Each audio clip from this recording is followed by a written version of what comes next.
at 6 a.m. dito sa Lower Calaisan. Unahan lang sa eskwelahan, Kanto Paeon sa Junction. Okay, so asa tuwang mga membro sa Purok Rambutan? Wala na, nanguli na. Purok Jackfruit. Purok Mangustin. Ayan, buhay na buhay. Purok Mangga. Ayan. Purok Kainito. Naang gihapon. Purok Bayabas. Nalata gihapon. Purok Lanzones. Okay. Purok Pumelo. Nalata po. Purok Dorian. Ayan. And Purok Papaya.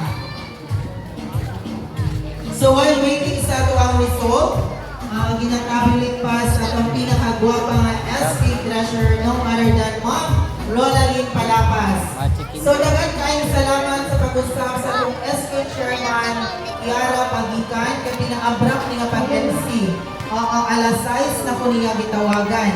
And ang ako ang pagkape, ang ako na lang gibiyaan dito sa balay. So kung gabi ha, na ay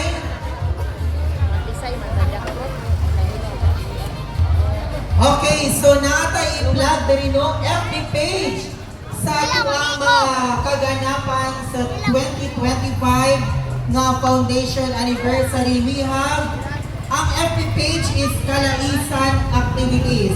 So kung gusto ninyo balikan to mga memories, kung gusto mo makuha